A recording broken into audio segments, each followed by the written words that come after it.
Good morning, everybody. I've done one of these already, but was told that it was far too long. So I have to cut myself down to 5 minutes. I'll do my best. First time round, I imagined myself to be in the mastermind chair. And my subject was the recordings of New College Choir, about which I was supposed to know something. And down came John Humphreys with a googly roaring down the wicket. And the first question was, what have Cromwell and the coronavirus got in common? Well, that had me stumped. To the point where I'm going to park the question and move on to some other chair. I'm now sitting desert island discs, rather more comfortable. Closest I will ever get to that program, mind you, and I have only one track to choose from. But first, an exhibit. Let's see what you make of this.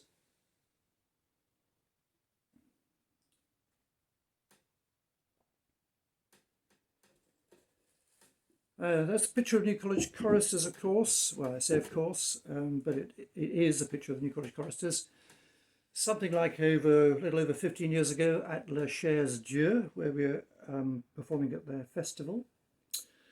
And it clearly demonstrates that choristers don't look like angels, and nor indeed do they sound like angels, in my view.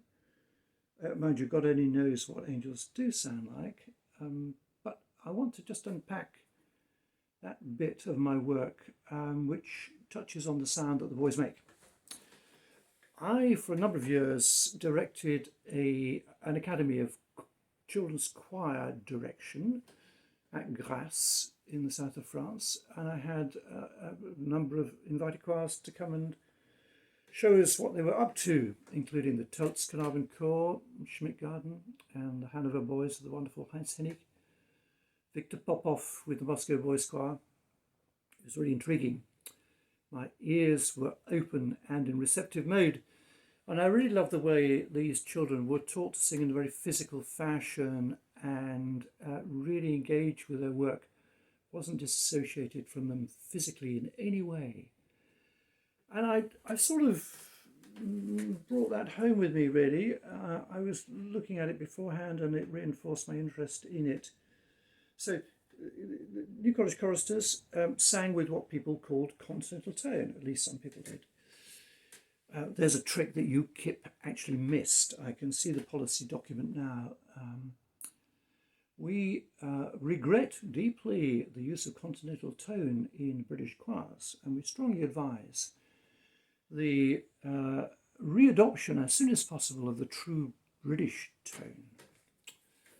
Well, it didn't happen. But Brexit did, of course.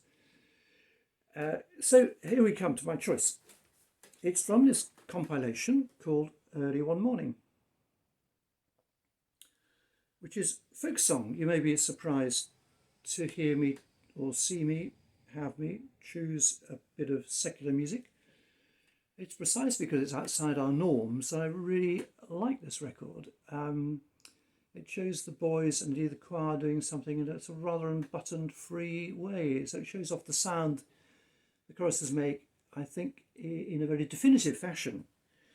And the track I've chosen is Speed Bonnie Boat, Like a Bird on the Wing, the Skye Boat Song, singing of exile and escape. Mind you, if any of you are thinking going to Skye to escape the present crisis, you should know that coronavirus is on that island as well. So, I hope it's a way of providing you with a little solace in these sad and distracted times. It's a lovely setting by Heathcote Statham, and it brings me back to the question I left unanswered, what have Cromwell and the coronavirus in common? And now, having had a little time to think about it, actually I do know the answer. They both brought the singing in our cathedrals, chapels and churches to a grinding halt. I hope this time round it won't be for the 10 years it was in the Commonwealth, but even then, people like Captain Cook recovered the tradition. We didn't lose it, and nor will we this time. But it'll be a sad intermission, and one that we all deeply regret. May it soon be over. Meanwhile, speed Bonnie Boat. And now I'm going to lean forward in that terrible fashion that we who make home movies have to stop the camera. I wish you well.